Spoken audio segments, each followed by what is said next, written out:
What's going on, YouTubers?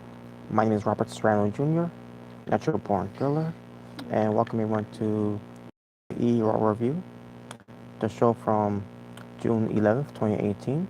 This was the WWE Money in the Bank 2018 Go Home Show edition.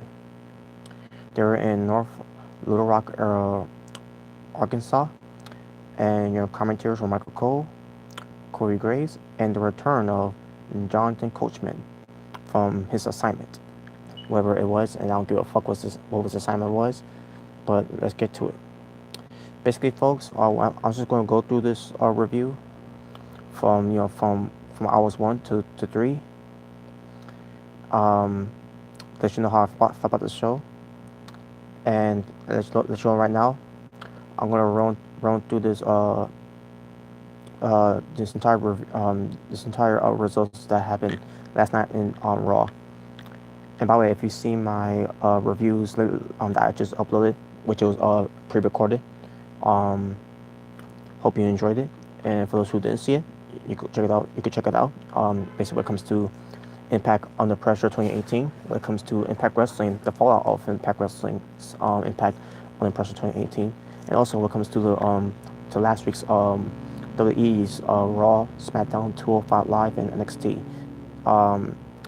That's all up. So if you guys seen it, hope you enjoyed it. If you haven't seen it yet, check it out anytime you want. It's up there. So get right. Just let you know. I'm gonna try to get back on track here to get back on schedule of these videos on YouTube. And also, I need to why are you so quiet? Someone sleeping? Yes, someone is sleeping. That's why I'm sounding so quiet. Rectify, and thank you for joining. So yeah, let me go through this.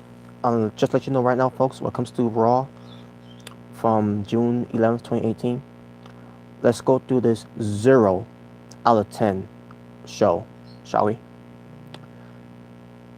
So hour number 1, we get Raw General Manager Kurt Angle coming out, and we see the men and women from Raw. The 4 of them, 8 of them basically. Basically 4 men, 4 women for the when it comes to the Money in the Bank match. From their respective Money in the Bank match, and they're in the ring on top of ladders with microphones. So basically, you have Braun Strowman, Finn Balor, Bobby Roode, Kevin Owens on ladders with microphones. And that's the men. The women, you have Alexa Bliss, Sasha Banks, Ember Moon, and Natalya on ladders with microphones. And this is how they opened up Monday Night Raw. So then we get Constable Corbin coming out with a new look. He's got a new haircut. He's now going bald. Well, he's been going bald, but he decided to shave his head bald. He's dressed properly because he's representing for Stephanie McMahon when it comes to him being the eyes and ears for Stephanie McMahon, the Raw Commissioner, which is why Baron Corbin is the Constable of Monday Night Raw, which is why some we're calling him by Constable Corbin. So there you go. And by the way, because of Baron Corbin being bald, good look for him because he's losing his hair anyways. The hairline is gone. He's going bald anyways, and he doesn't have the hair that he once had back in NXT anymore. So, and he looks better bald anyways. He looks more of a badass bald anyways. Now, what this mean for Baron Corbin? I don't know if this means that Baron Corbin is not going to be wrestling anymore, unless they will have him wrestle. Kind of like when they were Kane. Corporate Kane. When Kane doesn't wrestle that much, when he just being the director of operations, and he doesn't wrestle unless he's assigned to wrestle. And now this is going to be probably Baron Corbin's role, where he's not going to be wrestling unless he's assigned to wrestle. And we'll see how that goes. Rex Value said all he needs is better attire. Yeah, but he looks alright though. He looks alright. Baron Corbin's a cool dude though. So, but anyway, so we get to the segment, and basically, the men are arguing about who's going to win the Money in the Bank briefcase, but they didn't say briefcase. They said contract. They keep saying contract. Now I understand that they're going for the contract for the Money in the Bank, but here's the thing: the contract is in the briefcase. In the briefcase. AO9. Hey, Robert and Rexify. What's going on, AO9? By the way, you forgot to put a T at the end of our name. Just saying. Oh, there you go. See, there you go. You did it. You just did there. But yeah, like I said, they're saying they're going to win the Money in the Bank contract, even though it's in the briefcase. They keep saying they're going to grab the contract, and I say to myself, how are you going to grab the contract when the contract is in the briefcase? Now, what I'm assuming they're going to do is that they're going to climb, for Money in the Bank, they're going to climb the ladder, open up the briefcase to get that contract. Maybe. I haven't seen anyone done that yet, but they keep saying, I'm going to grab that contract. I'm going to grab that contract. But basically, like I said, the men were arguing about who's going to win their respective Money in the Bank. And you got the women also saying they're going to win they're arguing about they're going to win their respective Money in the Bank when it comes to the women's Money in the Bank. But they also forgetting too that they're not the only ones that are part of the Money in the Bank as well. SmackDown is too. But yeah, I didn't like it. Folks, on the opening of Raw, obviously I didn't like it. I don't know whose idea this was. I'm assuming it's the Raw Dog Jesse James' idea. And if it was fucking garbage. I didn't know if I could like this at all. Now, Kevin Owens tried to save the segment because he's got that charisma to save the segment when it comes to him talking. But overall, it just to me, it just felt flat. It didn't feel organic. It was just trash. I don't know how else to put it. It was fucking trash. I did not find it entertaining. So then we get to a match, finally. And we get a fatal four-way match for the women. Natalya versus Ember Moon versus Sasha Banks versus Alexa Bliss. And basically, they went to commercial break before the match. The match didn't get started yet until they went to commercial break. And then they returned to commercial break. All of a sudden, I hear Alexa Bliss music hitting. And I see myself, wait a minute, why is her music playing? She was just out there, and then this was so fucking stupid, folks. So, last we saw, they were all on top of ladders, in the ring. The men and the women's were all on top of ladders with microphones, talking about who's gonna win the Money in the Bank. Then they go commercial break. We come back from commercial break. The lads are gone. The men's are gone. So because we're getting ready to have the first match, what comes to the women's fatal four-way match. And then all of a sudden we see Alexa Bliss make her entrance. I see myself, wait a minute, she was just in the ring.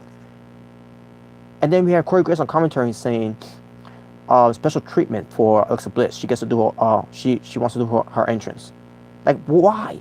She was already in the ring. Why does she need to do her entrance? That was so fucking stupid.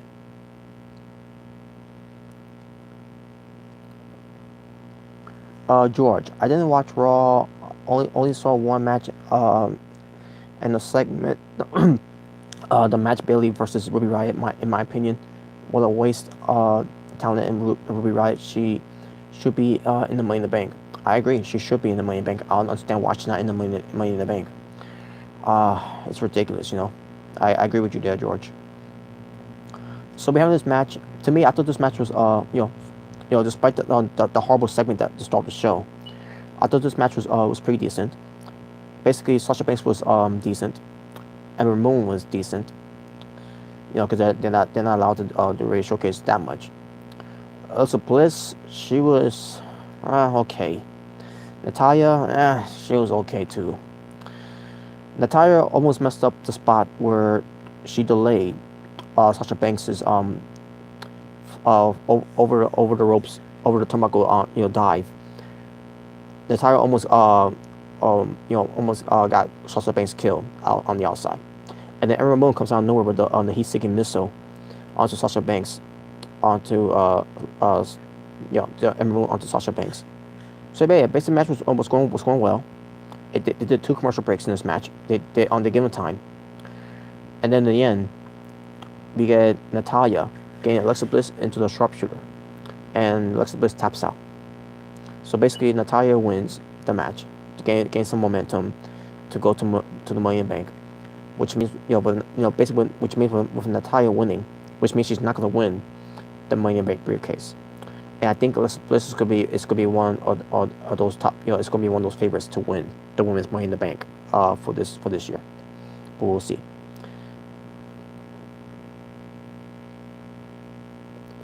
Finn Balor is putting his boots on, even though he had his boots on when he was opening up the show, but Kevin Owens walks up to him because they're gonna have their fatal 4-way match for the men in the main event for Raw. Basically, try to talk some strategy with Finn Balor, and then he's gonna say, to talk to Bobby Roode about this too, about how they need to kill Braun Strowman, because Braun Strowman is a monster and blah blah blah blah and all that yucky smackety. So basically, Finn Balor was thinking about it, and Kevin Owens was giving him some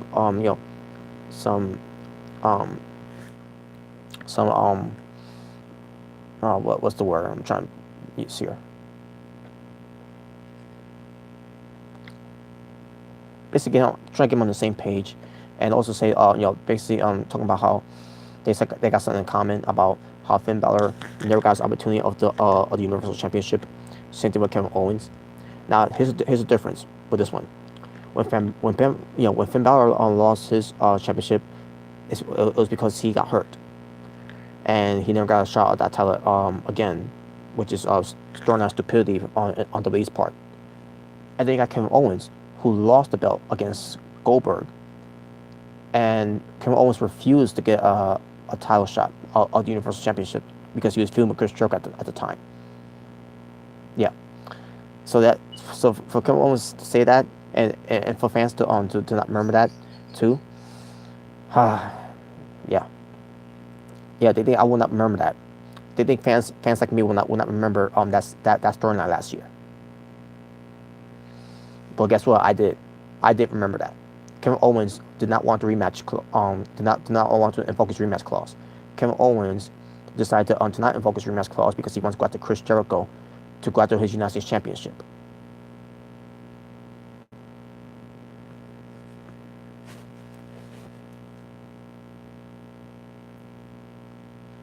George, you said the segment that I saw was Nia Jax versus Ronda Rousey.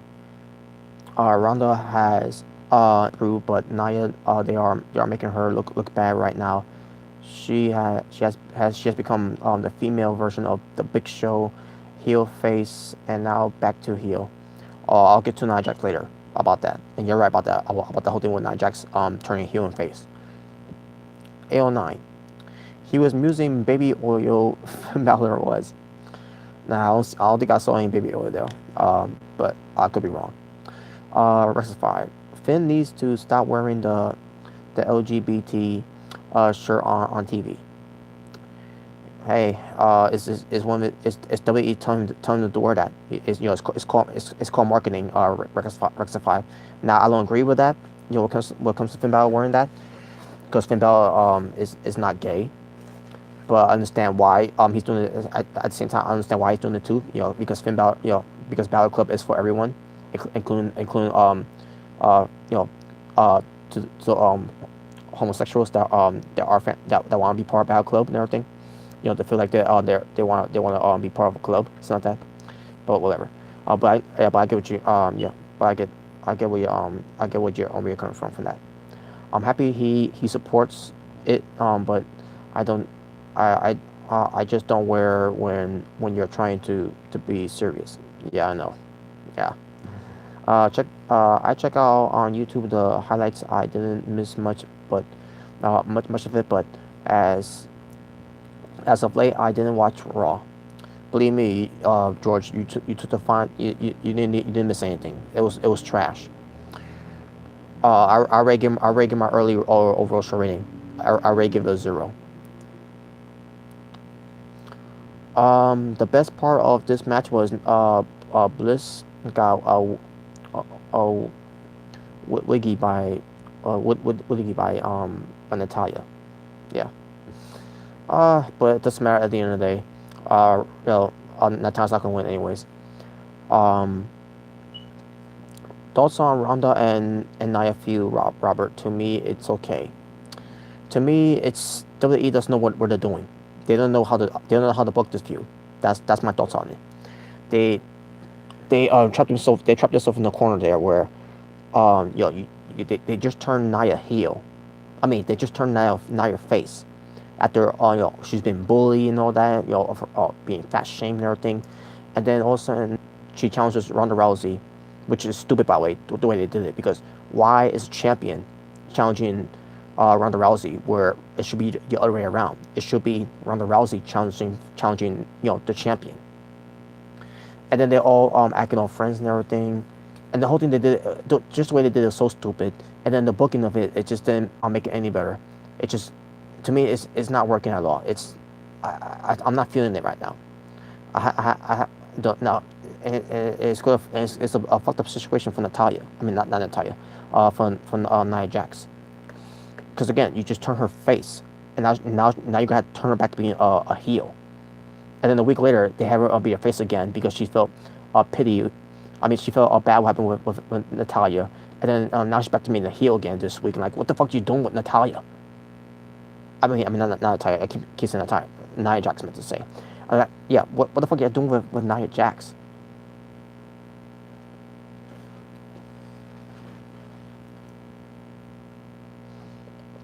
This company had no direction from Nia Jax.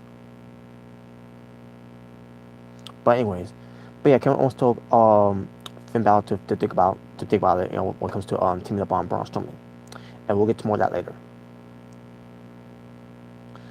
It was announced that Roman Reigns is going to take on Jinder Mahal, even though it's supposed to be for Money in the Bank. But I don't understand why it was booked that way. But we'll get to that when we get to it.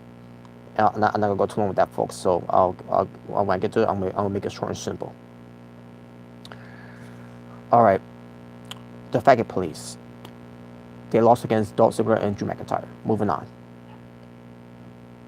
Rexify, will you review Dominino 6.9? I haven't watched it yet, but I'll do it when I can. I heard who won championship still. I just didn't watch the match yet, but I'll when I get a chance, I'll try to review that. Just like I need to review some other Japan match, events too as well that I haven't got a chance to. George, Natalia, I'm starting to not like her. First she was disrespecting kayfabe by leaking photo videos, and then she making it interviews sounding like a cornball down. She truly sold out. Yeah, she did. I don't know how else to put it. You're right, George. She has sold out, and I've been done with Natalia for a long time.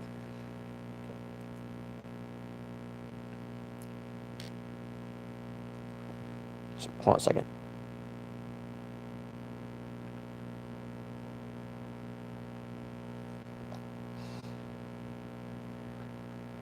All right, back to this. So like I said, yeah, Dolph Ziggler and Drew McIntyre defeats the Faggot Police. It wasn't much of a match anyway, so so then all of a sudden they get on microphone, talk about how they lost, they lost from the tag team battle where it was a fluke. And I see myself, wait a minute, so we're not gonna have Drew McIntyre address Dolph Ziggler for being the weak link of the team, where he got eliminated, which that cost them to be no more contenders. Folks, this was trash. This was bad writing all over. Drew McIntyre should be talking about Dolph Ziggler for getting eliminated by Breeze Dongle, the Faggot Police. But no, he's not gonna talk about that. He's just gonna talk about how it was a fluke and everything, and we're a strong alliance and blah blah blah blah. And like, yeah, I'm like who wrote this shit for them to say that? For Drew McIntyre to say that. ridiculous. Okay, Roman Reigns gets interviewed by dumbass Charlie Caruso. Speaking of dumbass, Roman Reigns is a dumbass too. So Roman Reigns talking about how he's surprised that Jinder Mahal challenged him, 6 days, 6 days away before Money in the Bank and everything. And he says that Mahal is an idiot. No, it's the other way around with Roman Reigns. You're the idiot. Jinder Mahal, not other than Jinder Mahal screwing up the whisper in the wind spot from Greatest Royal Rumble against Jeff Hardy from Saudi Arabia. I don't remember Jinder Mahal ever screwing up his lines. When it comes to his scripted promos, I don't remember him forgetting his lines. I don't remember him, what I was gonna say.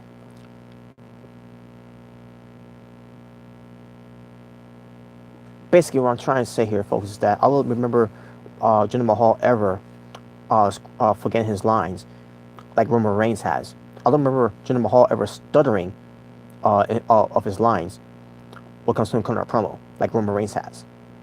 So yeah, Roman Reigns, he got that part wrong about Jinder Mahal being an idiot. No, Roman Reigns is the real idiot.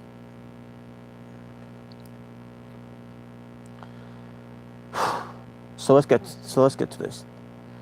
But before we do, let me get to this. And by the way, that was in the hour number 1. Total amount wrestling for hour number 1, 2 matches. And before I move on, let me get to this.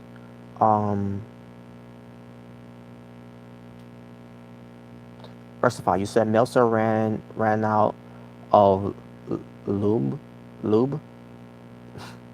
Okay. Yeah, thanks for letting me know about that. Rectify.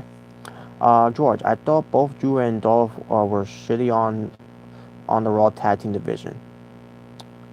Well, if that's where it came out, is that how it came out? Then yeah, you're right. That's how it came out to be too. Which is no surprise because WWE, and when I mean WWE, I mean Vince McMahon has no interest of taking the tag team seriously. He never had, and he never will. And you know what? At the same time, you got the B team. There are no more contenders. George, all I have to say, boring lames and Needless Mahal are both idiots, and both of them they're trash. Yes, they are. AO9 B team versus Wyatt and Hardy is pre-show worthy. I'll tell you what is pre-show worthy for Money in the Bank AO9. Anderson and Gallows versus the Bludgeon Brothers for the SmackDown Tag Team Championships. That was announced from tonight's SmackDown. So there you go.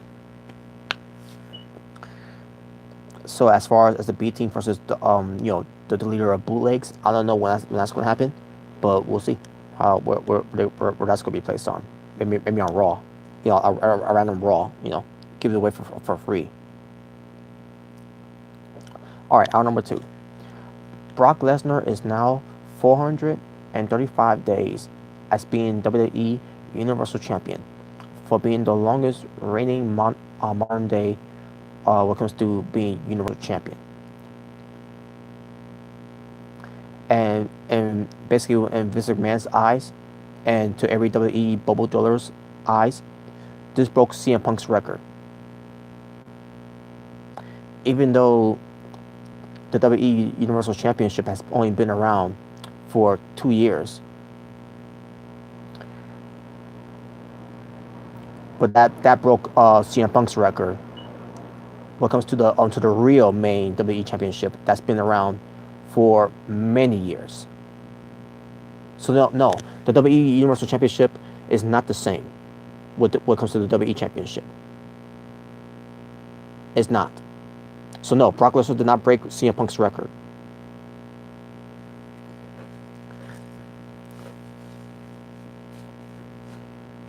And by the way, this is WWE's way to show how much they're still bitter at CM Punk, because he left the WWE. Oh, Yeah, and you got these WWE fan these WWE fanboys, these WWE bubble dwellers, like, he left us, huh? Get the fuck over yourselves, fucking babies. So what? He left. Bludgeon Brothers are not a bad tag team. No, they're not. You're right. They're not. Um, Rectify. He broke the record of the longest world champion. No, he hasn't. It's not the same belt. Brock Lesnar is the Universal Champion. Brock Lesnar. The only way to Brock Lesnar to break that record if he was WWE Champion, which is AJ Styles. AJ Styles is the WWE Champion. Now, I'm not saying that AJ Styles broke the record, but I'm just saying AJ Styles holds the real main championship belt that CM Punk held on. Not the belt that Brock Lesnar's got right now. It's a different belt. So no, it's not the same.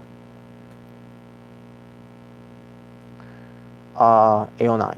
Kevin Dunn is marking out. Okay. Brock Lesnar and the Universal title are both jokes. By the way, I'm not a CM Punk fan. Good to know. Rectify, you said, yeah, but the Universal and WWE titles are both world titles. To me, the Universal title ain't a world title. To me, it's just a Raw title, which is I still stick to say it's an ugly ass championship. Just because it's the same, it looks like the same belt, with different color straps and everything, doesn't mean it's good. It's treated like a world championship. A09. I only think that Bludgeon Brothers title reign has been lackluster. I feel like both tag teams championships are both lackluster from Raw and SmackDown. Who worse, Kevin Dunn or Road Dogg? They're both worse to me, in my opinion. And the sad thing is, Road Dogg is it's all about the wrestling. Kevin Dunn is not about the wrestling. Versified, that's fair. A09 to you is Road Dogg, okay. But yeah, let's move on. Yeah, so yeah, Brock Lesnar, he's been Universal Champion for 435 days. Does not mean that he broke CM Punk's record, folks. Does not really mean that. So don't get it twisted there. All right, so let's get to this, hour number 2. What comes to the match, onto this match that came up. So Jinder Mahal comes out, and then Roman Reigns comes out, and as Roman Reigns coming out, folks, as soon as we see Roman Reigns, get a ringside and everything, all of a sudden, the camera pans to the crowd, and we see, what's the things called? Those curtains things that when it comes to the seats not being filled in with people. You're being tarded. Tarded. I think that's what it's called, right? Tarded. Basically, yeah. Half empty arena on the Monday Night Raw show during the go home show for Money in the Bank.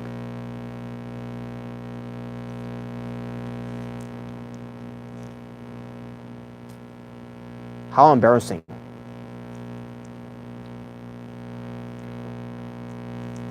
George, WWE World Title and Universal Title aren't worth shit.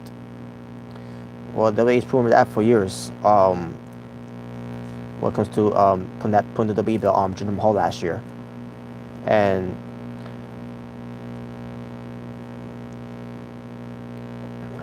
yeah, some guys too.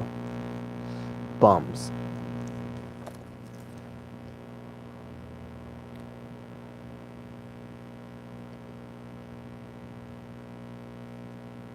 A09, thoughts on Money in the Bank card. I'll do that. I'll give my thoughts about it when I do the preview of it. But anyways, let's get to this. Like I said, yeah, Roman Reigns showing up at ringside, and then yeah, again the camera pans to the crowds, and you see a lot of empty seats. This Raw in Arkansas was half empty.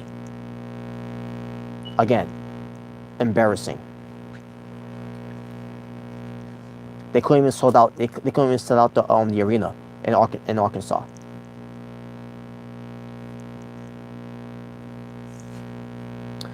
So Jinder Mahal kind of promo. I forgot to mention he kind of promo to start when he got in the ring, and then when Reigns comes out, and then Jinder Mahal was kind of promo again, and says that you thought you was gonna face me and everything, and then he says you're gonna face the great Samel Singh. So we had a match between Samel Singh and Roman Reigns, and Roman Reigns wins. Moving on. And I think Jinder Mahal may attack them, whatever. I don't care. Fuck this segment. Moving on. Heath Slater and Rhino lose to the B team. Moving on. Oh yeah, and also we get the leader of Bootlegs coming out to cut a promo to the B team. And to me, it just felt flat. Basically the scripted promos for these guys to say, Matt and Bray to Bowen and Axel, just felt flat to me, because this ain't the same. This ain't the same Matt Hardy from TNA Impact Wrestling, which I want to see what comes to him being broken, because WWE, and when I mean WWE, I mean Vince McMahon, basically killed the broken character of Matt Hardy. It's just to show you wrestling's creative teams are way more creative than WWE's creative team.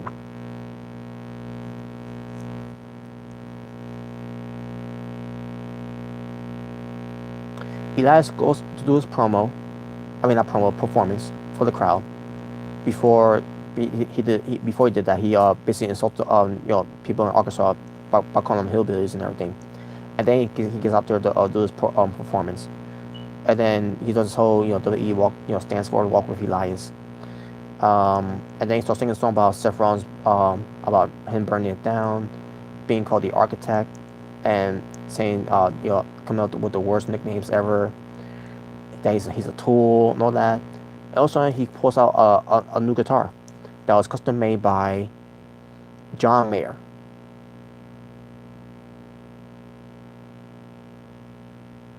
Basically, the guitar was custom made of a painted Intercontinental Championship on his guitar.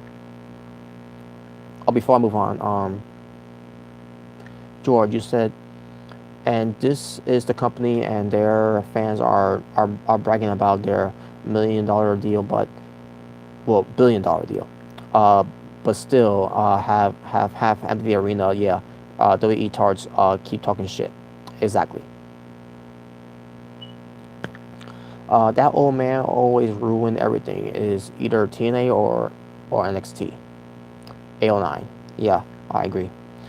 I like how you call Broken, aka Woken, Matt and Bray Wyatt, the leaders of Bootlegs. That shit is funny. But to be honest with you, George, I don't like to call them that, but that's how I see it. That's how I'm calling it as I see it. Because Matt Hardy, as Broken Matt Hardy in TNA, was amazing. And then ever since he came to WWE, they call him Woken. They try to do this whole thing with him being broken, and then but then they decided to just call him by Woken and everything, and basically they have the same creative ideas like he did in TNA, and then they did nothing with it, and it's become lazy. They still haven't done much of it too, other than that one time they did it on the compound match with Bray Wyatt, and it was all bootleg. Everything that they did from there was bootleg, which is why I call Matt Hardy, because of him being Broken Matt Hardy or Woken Matt Hardy, being bootleg Matt Hardy, and now with Bray Wyatt being part of it, where now WWE decided to push him as the babyface, where I call him babyface Wyatt instead of being bootleg Wyatt. And then what comes to him being called the leader of worlds, I decided to call him the leaders of bootlegs, because all they do is eat bootleg crap that WWE gives them. And yeah, to all you WWE fanboys saying that Vince McMahon is a fan of Matt Hardy's broken character, well, how you feel? How do you feel now? Uh, um, after seeing this on TV. So so defend this shit now. Defend this shit now. Tell me what's been good about this, about Matt Hardy being woken. Defend the shit now. Where are you now? You think this is cool now that what they're doing with Matt Hardy, with woken Matt Hardy? I don't fucking think so. Yeah, so where are you now? Where are you not famous now? Yeah, yeah, I'll be talking about how y'all want to see this in WWE. Why Matt Hardy's doing this in TNA? He should be doing this in WWE. Well, now he's in WWE, and now he's being that character, and now that WWE is not doing anything with it. And now all of a sudden you don't want to see it anymore. Fuck all you WWE fanboys, all you fucking WWE tards. Vince McMahon fucking ruined broken Matt Hardy. He fucking killed broken Matt Hardy. And you want to call Vince McMahon a genius? He ain't no fucking genius. He's fucking garbage.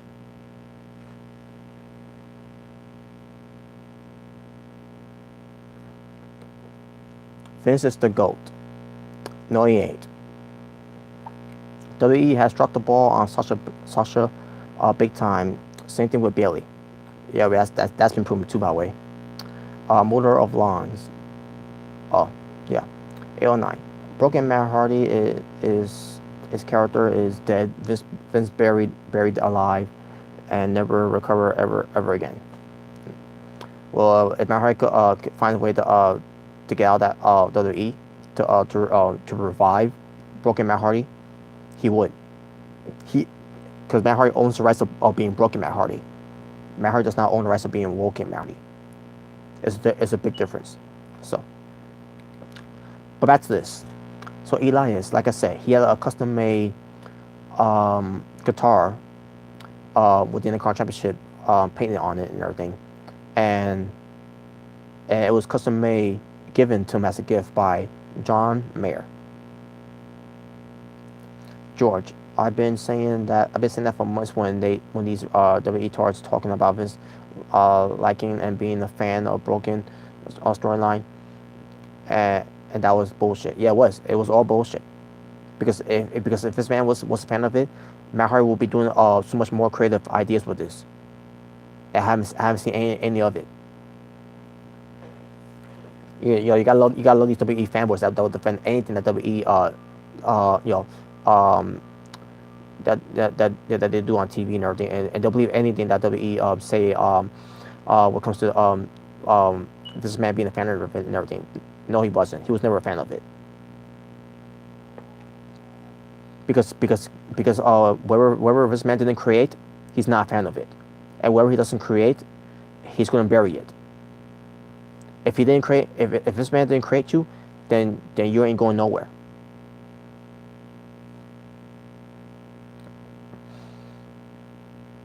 Rectify WWE. Get my hopes up. Disappointed. Repeat. Yeah. But back to Elias. So like I said, Elias got a guitar, custom made by John Mayer, with the Intercontinental Championship belt painted on it, because Elias is going to he wants to be Intercontinental champion. And here's the thing. WWE doing this whole thing with Elias that he got a gift from John Mayer, the guitar. They did the same thing with The Rock. They did the same thing with The Rock too. Remember The Rock being Hollywood Rock from 2003, where The Rock had a guitar which was an autograph signed by Willie Nelson. Well, if WWE really wants us to believe that John Mayer, which probably he hasn't been relevant for the years. So if WWE wants us to believe that John Mayer gave Elias this gift, the guitar as a gift and everything, with the Intercontinental Championship painted there, don't you think there should at least be an autograph signed by John Mayer?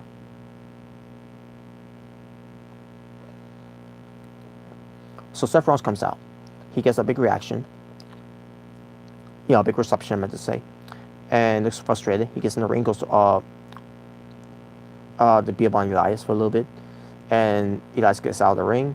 Seth Rollins gets on the microphone, says, "You coward, get back in here," and everything, and like, say you blindsided me 2 weeks ago and all that. And he says, you got a good thing going here on Raw and everything. And he said, this is Seth Rollins saying this, folks. He says, "I want to like you." That was Seth Rollins' words, folks. This is WWE creative writers once again writing scripted promos for Seth Rollins to say this shit. Seth Rollins said that he wants to like Elias, the same Elias that hit him with a guitar, storyline wise, trying to end his career. Having Seth Rollins to say that, "I want to like you."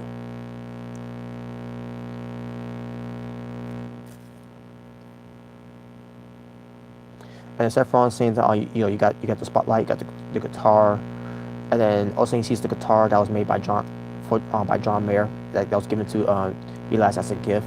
Seth Rollins is like, "I could give this away, to anyone." He's like, "You know what? I'm not gonna do that." He puts it down. He's like, "I'm not gonna do that and all that."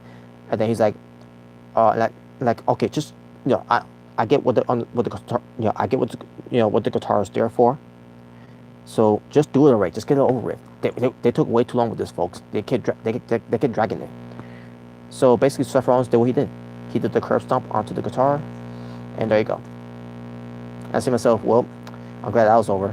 Like it took way too long, and like I didn't. Now it would have been entertaining if it didn't go too long, and it didn't stall, because I knew where it was going to. I knew what it was going to lead to. Now when Stone Cold and The Rock was doing this back in 2003, Stone Cold finally got into the building. He gets to the Rock and everything, and then he builds The Rock and everything. Rock leaves, and then Austin gets the guitar. He plays with the guitar. You didn't hear him talk. You didn't even hear him anyone wants this? Anyone want this? No, he was playing with the guitar. He's like, let me put it down. Yeah, you want it? Take it. And he stomps on it, basically destroys it. And then you got Seth Rollins out here talking on the microphone, say, anyone wants this? And I'll put it down, and then come in here, and then you stomp. Basically, taking way too long to do this. Basically Seth Rollins takes way too long to do. Stupid. Man, that's not the worst part, folks. Here's the worst part of this. So Elias is upset because John Mayer gave me that guitar and everything. He gave me that to me as a gift and everything. And then you got Jonathan Coachman on commentary saying that guitar was a gift from a hip hop legend. I'm not kidding you, folks. Jonathan Coachman said, in his own words, the gift that Elias got from John Mayer is a hip hop legend.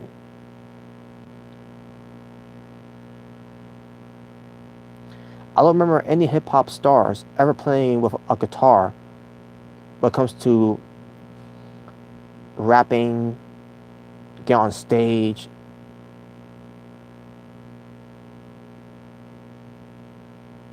So also you get Corey Graves on commentary saying John Mayer is not a hip hop legend, dummy.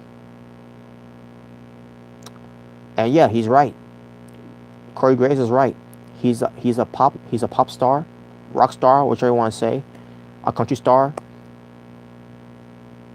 John Mayer is not a fucking rapper. He is not a hip hop star, let alone not even a hip hop legend. And then Jonathan Coachman, to defend his stupidity, he said John Mayer, Jay-Z, same thing.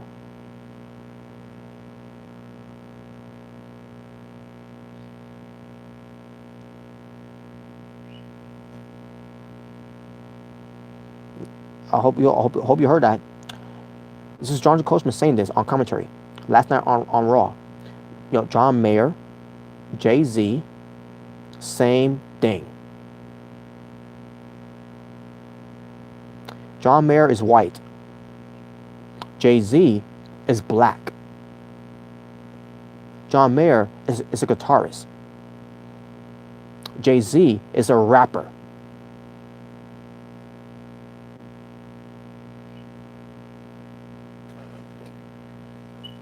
And yeah, you're right, Aon. Jonathan Coachman is a fucking dumbass. He is, well, stupid. He is stupid.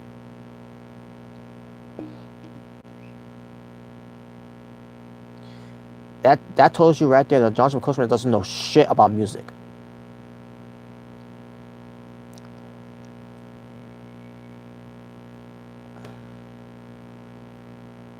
Fucking embarrassing.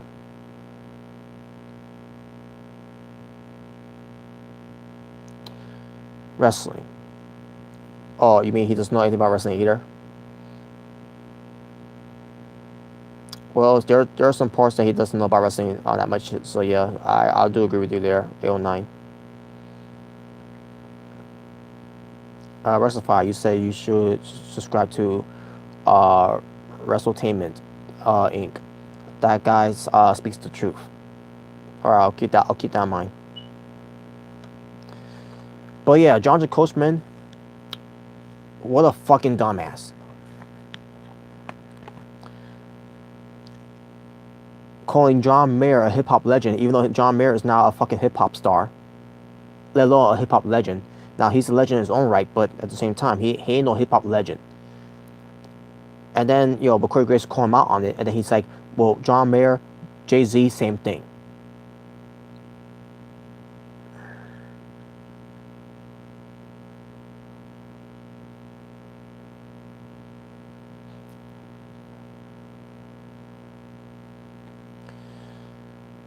Folks, I don't know what to say at this point.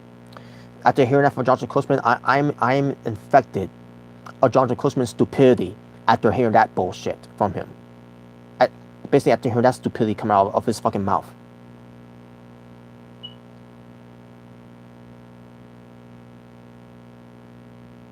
George, so Jonathan Coachman said John Mayer is a hip hop legend. The only hip hop legend that I know was Cliff Jean, yeah. Was Cliff Jean. Yeah, he's good too, by the way.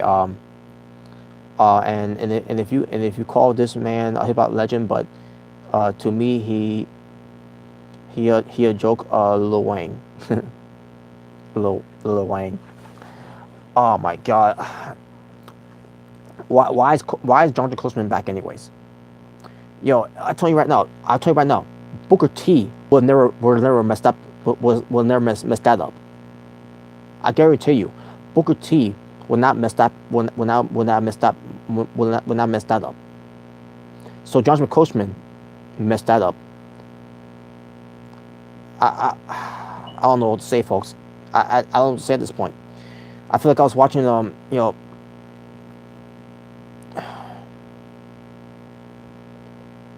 feel like I was watching a Dave Chappelle show.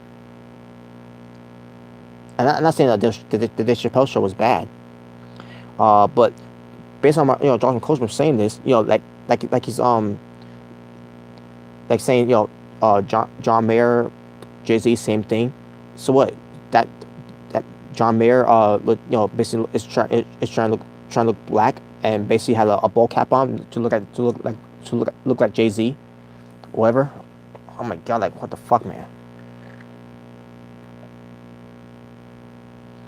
Rectified. This is why we need Morrow, Jim Ross, and Jerry back. Yeah, I agree. 809. Percy Watson is way better than him. At least he's decent. Oh yeah, I agree. Why can't we have Percy Watson on Raw? I mean, he's on 205 Live. He's on NXT. He's doing good. Percy Watson's doing a good job. I guarantee you. Not even Percy Watson when I messed that up. Jonathan Coachman messed that up. Booker T would never mess that up, by the way, like I already said before.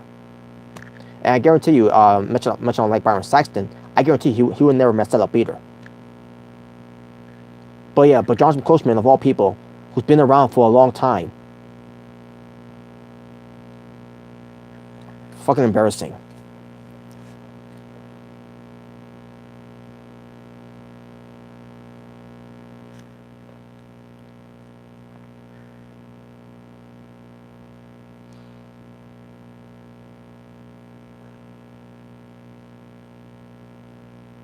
One moment, folks. I'm trying to do something here.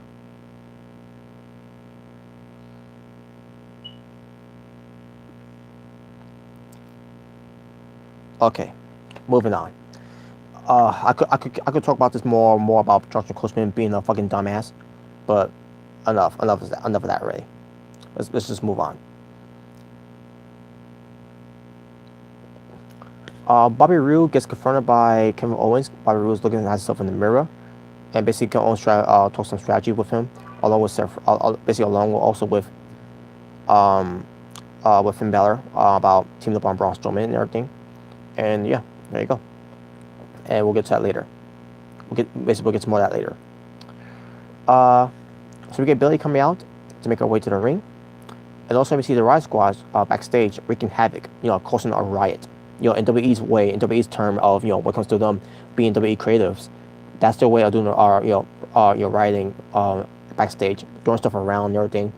And then they have Ruby Riot get a scissor to go to this guy with a nice suit and a nice tie, get his tie, cut the tie off, and cause a riot because of that. Wow, that was some edgy shit there.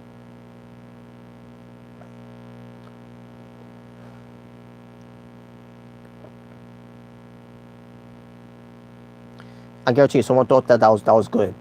I guarantee you, someone thought that was a good segment. Ruby Riott getting a tie and cutting it with the scissor.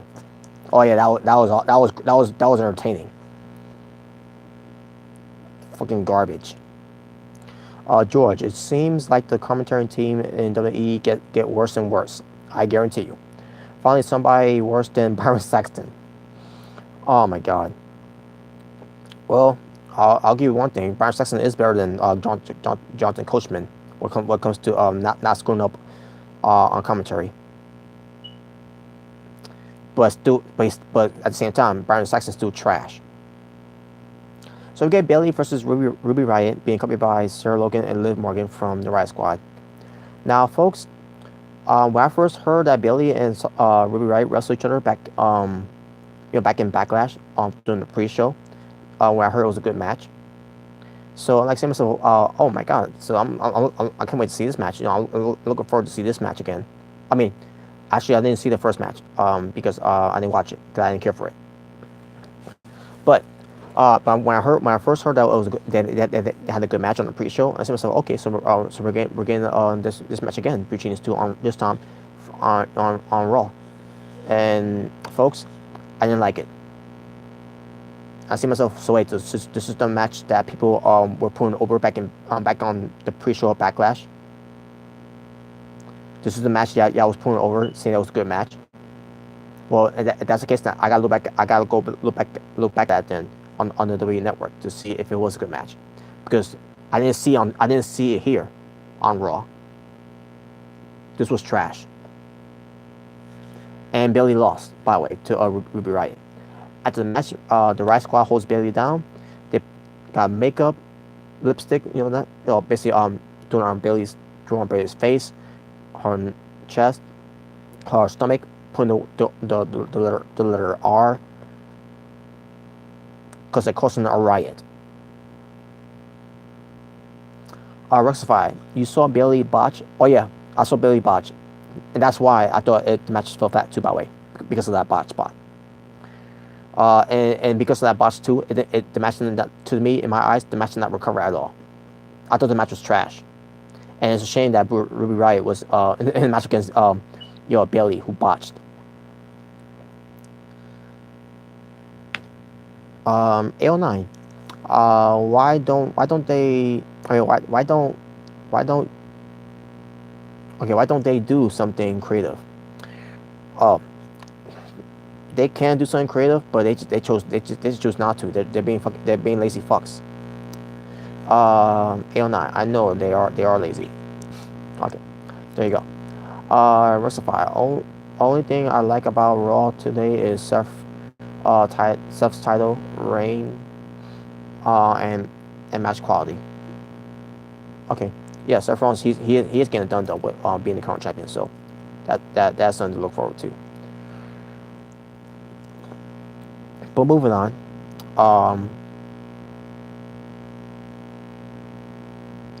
And now, okay, I was in the I was in the hour number 2. Total amount of wrestling for hour number 2, I believe it was 2 matches. Oh, I'm sorry, 3 matches, because that match between Roman Reigns and Samuel Singh, which I didn't watch, by the way. So yeah, it was 3 matches from hour number 2. Now for hour number 3. But before I do, rectify. Sami Zayn was doing it all wrong. Oh, Sami Zayn was doing it wrong all along. Oh, you mean what Bailey was doing? Oh, you mean how? I guess you mean Sami Zayn should have botched, like how Bailey botched. Well, here's the thing. Bailey's not an athlete like Sami Zayn is. Rectify. You say yeah. Okay, yeah. I figured that's what you meant. But yeah, no, actually, Sami Zayn has been doing it right. Has been doing it right all along. Because Sami Zayn is an athlete. Bailey is no athlete. You know, I mean, she's not doing any high flying any high flying tope con hilo like Sami Zayn always does. So yeah, that's what an athlete looks like. Bailey is no athlete. Even though she does a flying elbow drop off the top rope, that doesn't mean that don't mean shit. Anyone could do an elbow drop off the top rope. I'm just saying. But anyways, let's get to hour number 3. We get the face off. Well, face to face. AO9. Bailey booking has hurt her matches. Yes, it has. But moving on. Face to face. Ronda Rousey and Nia Jax. Basically, they had them having a face to face in the ring with the idiot that called John Mayer hip hop legend and Jay-Z. John D. Coachman. Yeah, John D. Coachman is going to be in charge of this face-to-face thing. And guess what? He failed miserably. I'll get to that part later. But basically, they had him in the ring with chairs and no table. So we're having this face-to-face between Ronda Rousey and Nia Jax before the pay-per-view for Money in the Bank. And they're doing this whole face-to-face thing, sitting on chairs and no table. Who wrote this shit?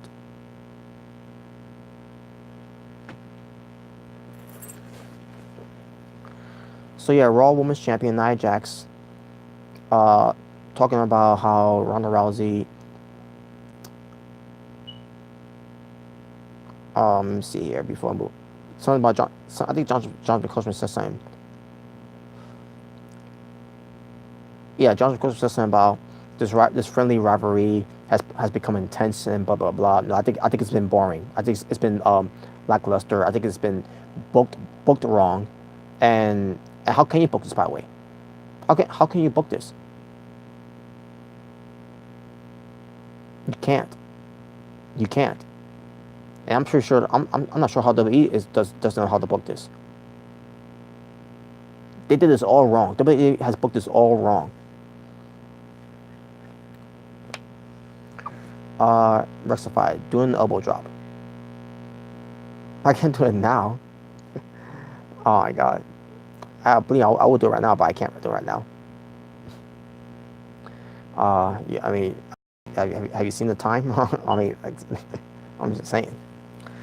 But yeah, believe me, I could do a elbow drop. Believe me. AO9, Jonathan Coachman again being stupid for saying this feud been great. Yeah, I know. Rectify. He's like, no, my top comment. What do you mean your top comment?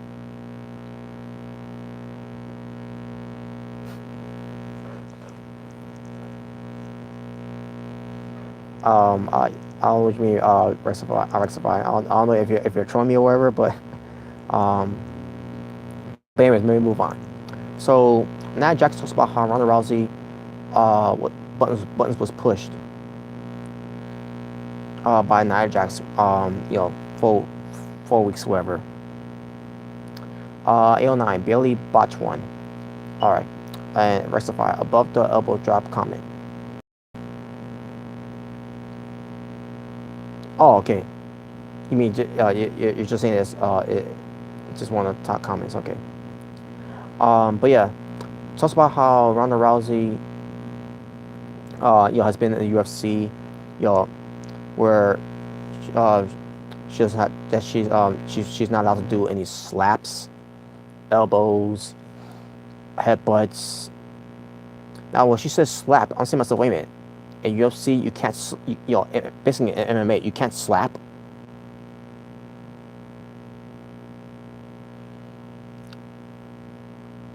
You can't do elbows. I know that you can't do elbows. You can't do headbutts. I know you can't do that.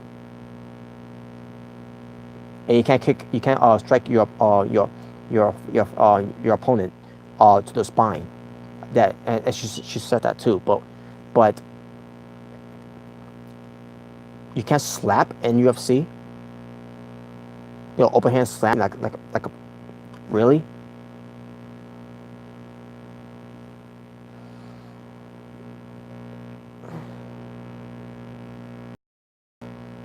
And basically said that you haven't been here that long. She's got the experience of being a wrestler and everything, and you're not. And she thinks that she's not ready and everything. So Ronda Rousey stands up and she said she said that no one thought that she was ready for the Olympic team at the age of 17, but she did. But they said that she wasn't ready to be a strike force, to be in strike force to be a champion, and she been on in 4 fights, but she did. And then she talks about how no one believes that she could break world records, and she did. They say that no one should believe that she could be UFC champion, when it comes to being the bantamweight women's champion for UFC, and she says and she's going to the Hall of Fame, and she starts yelling by saying that she's Ronda Rousey, and she says I was born ready, and holy shit, like she's getting intense. Like this is the Ronda Rousey I wanted to see. Like, good. So they're going for his face-to-face and everything. And what does Jonathan Coachman do? He backs off. And it's like, wait a minute.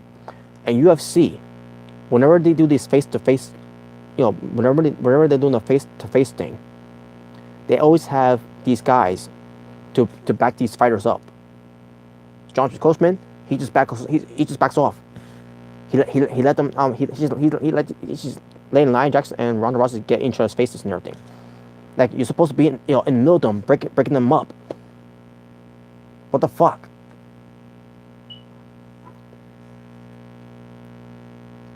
Joshua Coachman doesn't know how to do his job right. Now, I'm pretty sure you're gonna have some WWE fanboys. Well, he's been told by WWE not to get involved in everything. Bull fucking shit. WWE should know better. Like, seriously. These two are not supposed to touch each other till the pay-per-view. That's the whole story. That's the whole story and angle they've been doing all this time. They're not supposed to touch each other. They're not supposed to touch one another till the pay-per-view. And here they are, and that's nothing. They did touch each other, but basically it's physical. And Jonathan Coachman was supposed to be there, to make sure they don't have that, and he just backs off. And once they went at each other, he leaves the ring. You don't fucking do that. It's like in the UFC, we're gonna let these fighters cannot touch each other until we get to the pay-per-view, until we get to the fight, and then they get in each other's faces and they start fighting, and then they just let them fight. You don't do that. That was so fucking stupid.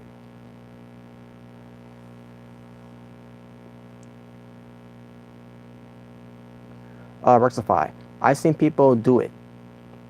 And you said also that sounds wrong. Well, yeah.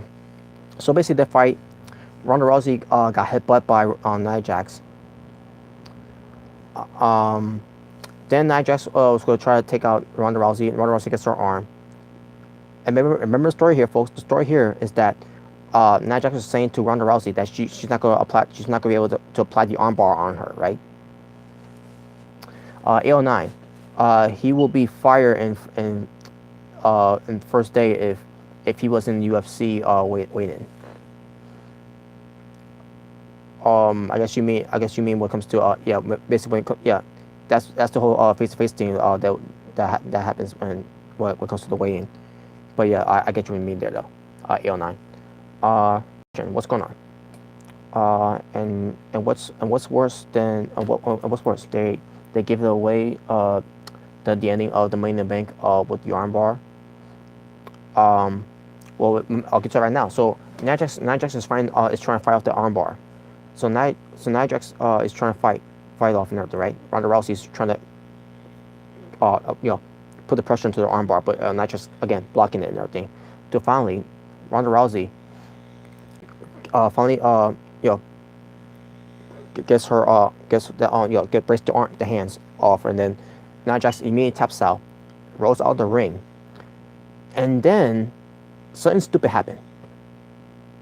So after Ronda Rousey makes Nia Jax tap out, not only just giving away what could have happened at Money in the Bank for free on Raw during the Go Home show,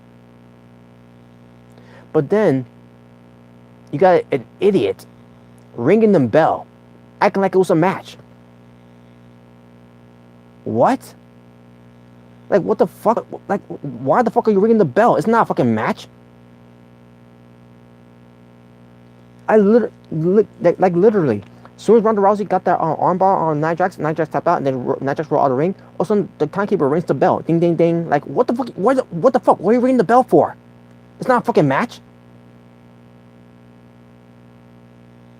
Like, what the fuck is wrong with this company? Are they all fucking retards? Rectify. They do that in New Japan Pro Wrestling.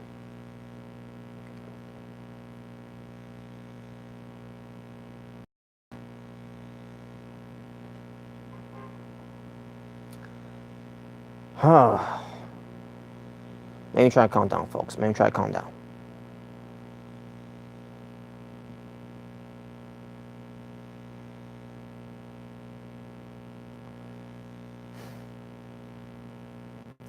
AO9, no comment.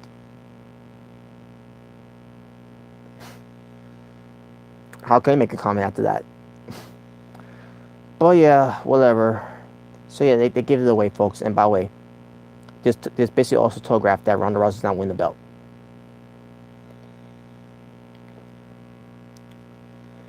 Kurt Hawkins backstage, and then we see So Gay Jose with his faggot line dancing away.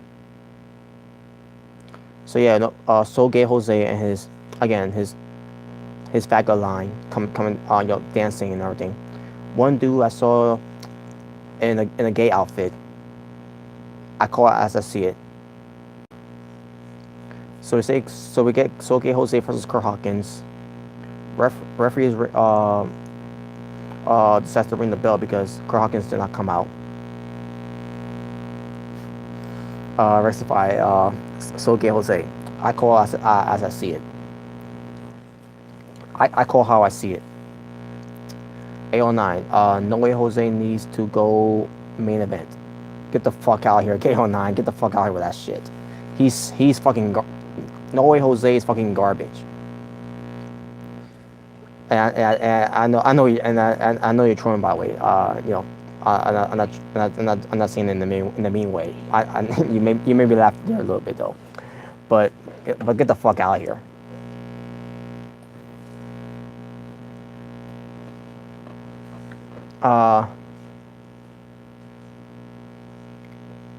Rectify. He mean the show.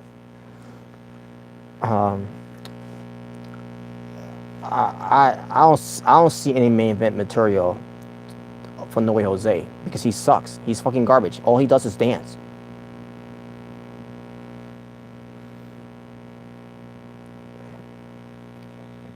But anyways, so Crocus never showed up basically.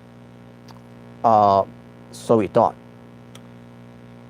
He is a mid-card jobber at best. I think he's in the lower card of mid-card. it's basically whatever. I don't understand why they signed him in the first place. He sucks. He's fucking garbage. He can't wrestle. But anyways, so yeah, so basically Carl Hawkins was part of was in the Congo line. He was dressed like one of those Congo lines, dancers. He gets in the ring, trying to go for a win on Soge Jose. And then Soge Jose gets to knock a punch and gets the win. So now Carl Hawkins is once again a loser again. 0 and 201 because of having his losing streak. And I'm watching this and I'm like saying to myself, what was the point of this? Like, why was this on the show? What the fuck was that?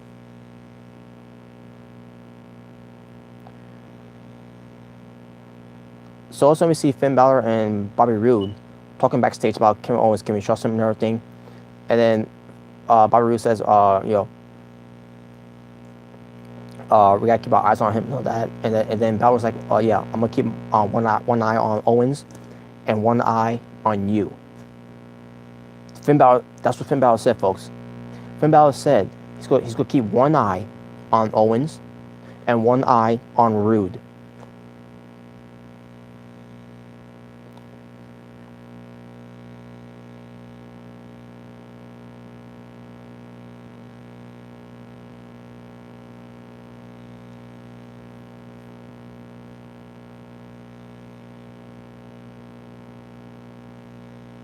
AO9, such a bad line.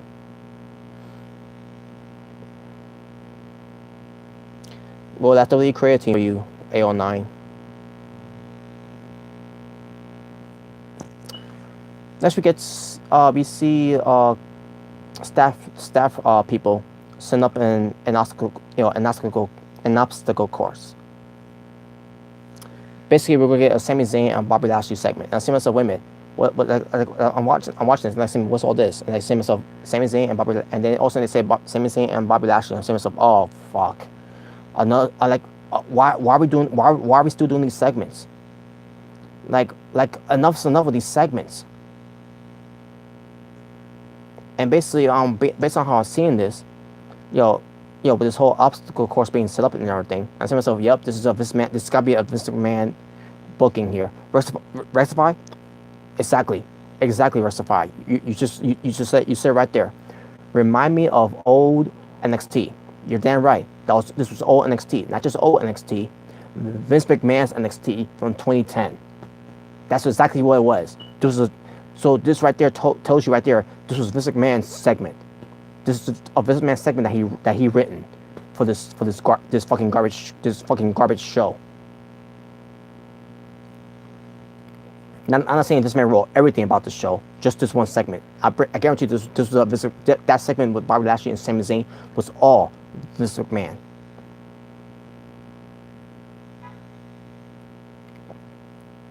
AO9, the greatest creative of all time, better than New Japan Pro Wrestling's. Yeah, right. My ass.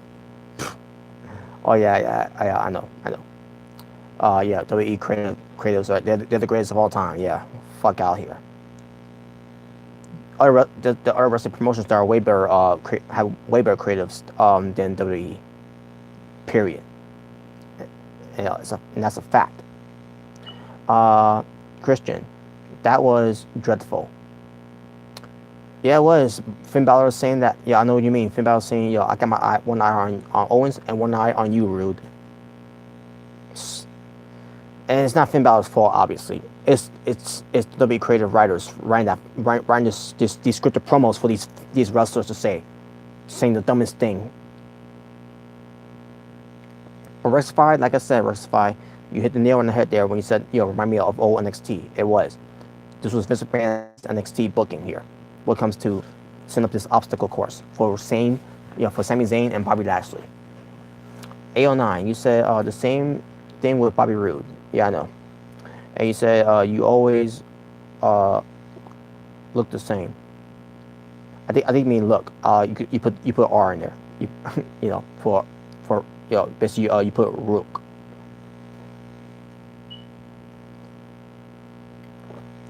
I think you meant to put look. I don't know if you meant to put look, but you just let you know you put the R, instead of an L, but yeah, let's get to this. So Sami Zayn challenges Bobby Lashley to for when it comes to him to show his military status to do this obstacle course. So Sami Zayn is talking about the stuff that they need to do when it comes to lifting picking the turning the tires, and then running down to go under the thing, basically crawl under the thing, and then go over the three walls, which Sami Zayn named it after Bobby Lashley's three sisters.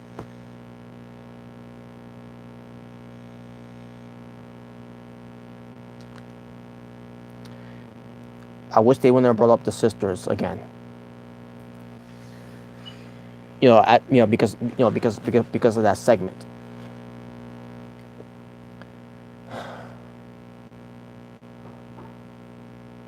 And then the bars, the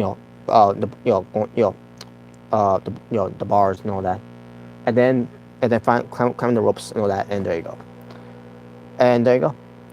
So then we get Bobby Lashley coming out, being introduced by Renee Young, and Sami Zayn keeps talking, about this whole obstacle course and all that. Like, saying to myself, can we just get to this? Can we just get this over with already? Like I'm getting sick and tired of this now. Like, this is going way too fucking long. They're fucking stalling way too long here. I'm sitting here watching this, and I say to myself, can we get this over with already? Like, we're doing a fucking obstacle course on a wrestling show. Like literally, this reminds me of NXT back in 2010.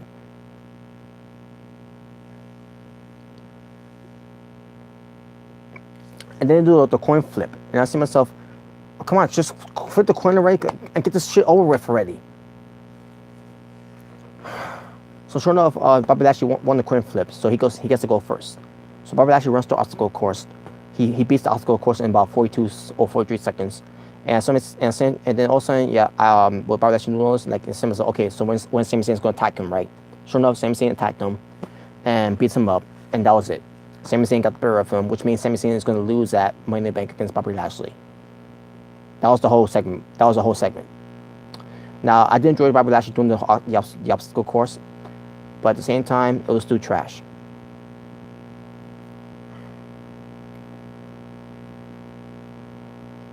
Kevin Owens, Bobby Roode, Finn Balor backstage talking about some strategy, and they're still not thinking they should trust Kevin Owens.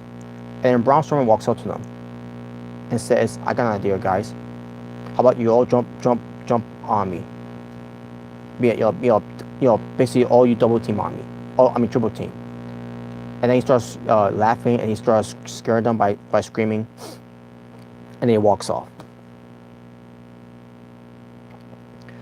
I wonder who wrote this shitty show, besides Vince McMahon. I'm pretty sure it was wrote by James again. A fatal four-way match for the men: Bobby Roode versus Finn Balor versus Kevin Owens versus Braun Strowman. Basically, Roode, Balor, and Owens double teams on Strowman. Triple team. Excuse me, on Strowman. Strowman fights them off a little bit, and then at one point they'll all fall on stage. Owens told Roode and Balor to hold the ladder while he goes for a frog splash onto Strowman. Even though last week they had Owens being scared to jump off a ladder, but then this week he's not scared anymore. But yeah, Braun Strowman was taken out. Kevin Owens was taken out for a little bit, and then it was on Balor and Roode wrestling for a little bit. Owens comes back in, and ends up being a three-way. And then Strowman recovers. He gets back, and in the match. All three of them goes after Strowman again. Strowman gets the better of them.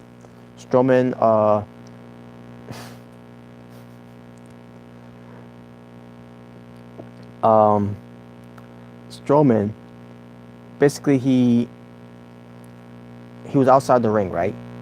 He's gonna run after Owens, and as Strowman was running, he fell down. He fell. But then he got right back up. I mean, we couldn't see the how he fell because the camera didn't catch the angles. But I'm glad they didn't, because it probably would have been it probably wouldn't have been bad, and plus it also wouldn't have been part of Botchmania. But Strowman, he got back up and then he starts running to knock down Owens, Rude, Balor. But yeah, it was funny though. I saw that spot there though. It was, oh my god. It was bad. It was a bad fall for Strowman. Rectify. The gender thing when he was mocking Asians. Yeah. Oh yeah. Okay, I remember. Yeah. Correction. Men in drag. Yeah, rectify. That's why. That's the one thing I did not want to bring up. But thanks for reminding me.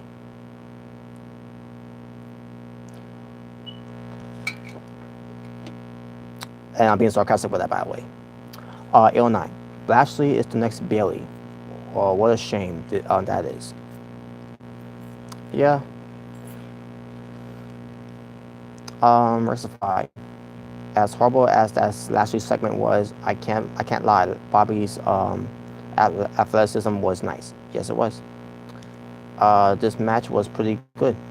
You mean the main event match? For me, I didn't feel it. Yeah, it was 809 to you. Yeah. I mean, there was some cool spots in the match, but to me, I just didn't care for it anymore because the show was just fucking garbage from start to finish. It was all fucking garbage. I mean, the Fatal 4 matches were I thought they were decent. The women's match, yeah, Fatal 4, it was decent. The men's, it was decent too. But at the same time, I couldn't get into it. The show was fucking terrible. And on top of it, this is supposed to be the go home show for Money in the Bank. How did WWE maybe move on? So basically, in the end, Strowman wins the match. He beats Kevin Owens, which means Braun Strowman ain't winning that Money in the Bank. And that was in the Raw. 12-man wrestling for hour number 3.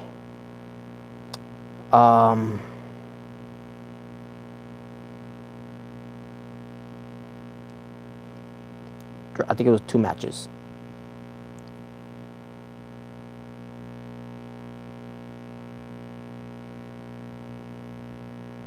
Let me just double check.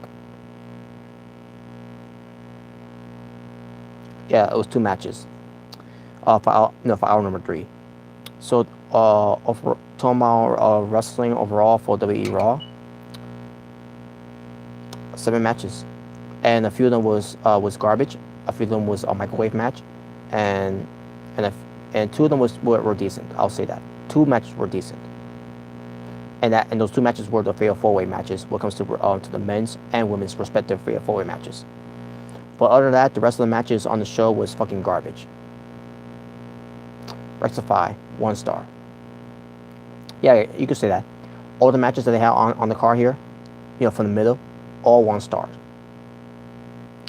But the Fatal 4-way matches for the men's and women's respective matches, to me it was more than 1 star. To me, I think in my opinion, I think they were like close to a 3 star. So yeah, there you go.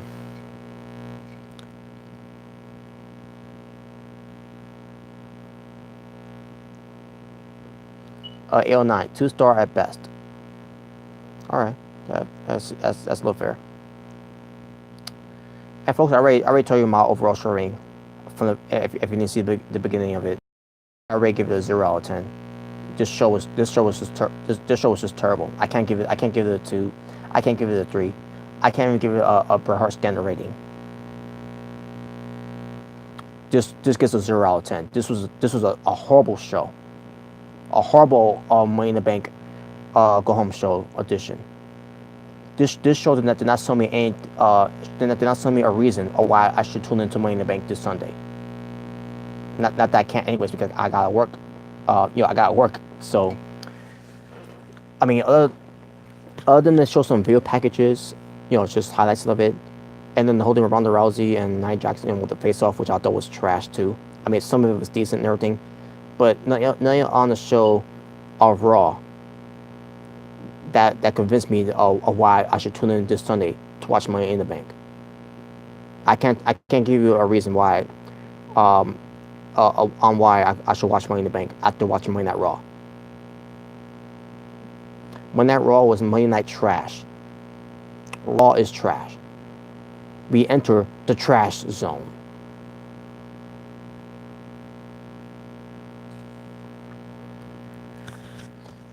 Fucking garbage.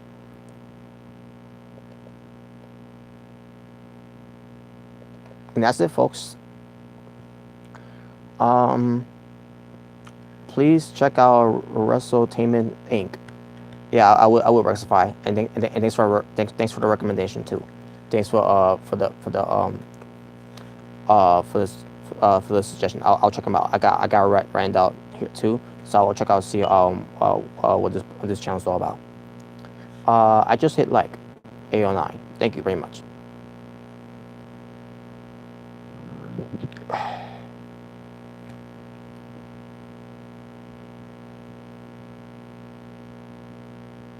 All right. So there you go, folks. Yeah, like I said, Raw was garbage. It was trash. I didn't like anything about Raw. I mean, other than the 2 matches I put over,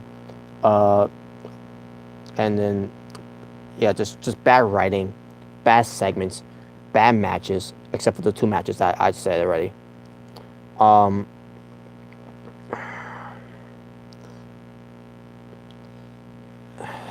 I guess say, folks. So, that being said, I'm done. I'm wrap up from there. Thank you for watching. If this is your first time watching me, my name is Robert Serrano Jr., Natural Born Driller. Please subscribe. If you enjoyed this review, give it a thumbs up. If you didn't enjoy it, give it a thumbs down. The choice is yours and yours alone. And with that being said, you all have a good night. Thank you all for joining. I'll talk to you all soon when it comes to my SmackDown and 205 live review. And there you go. And I'll talk to you all what comes to my preview as well for later on this week, and what comes to NXT, and what comes to Impact Wrestling. Hopefully, I'll try to get all that done, after work and everything. So we'll see what happens with that. But at the same time, thank you all for tuning in again. You have a good night. Y'all take care. But for now, peace on the streets, and I'm out.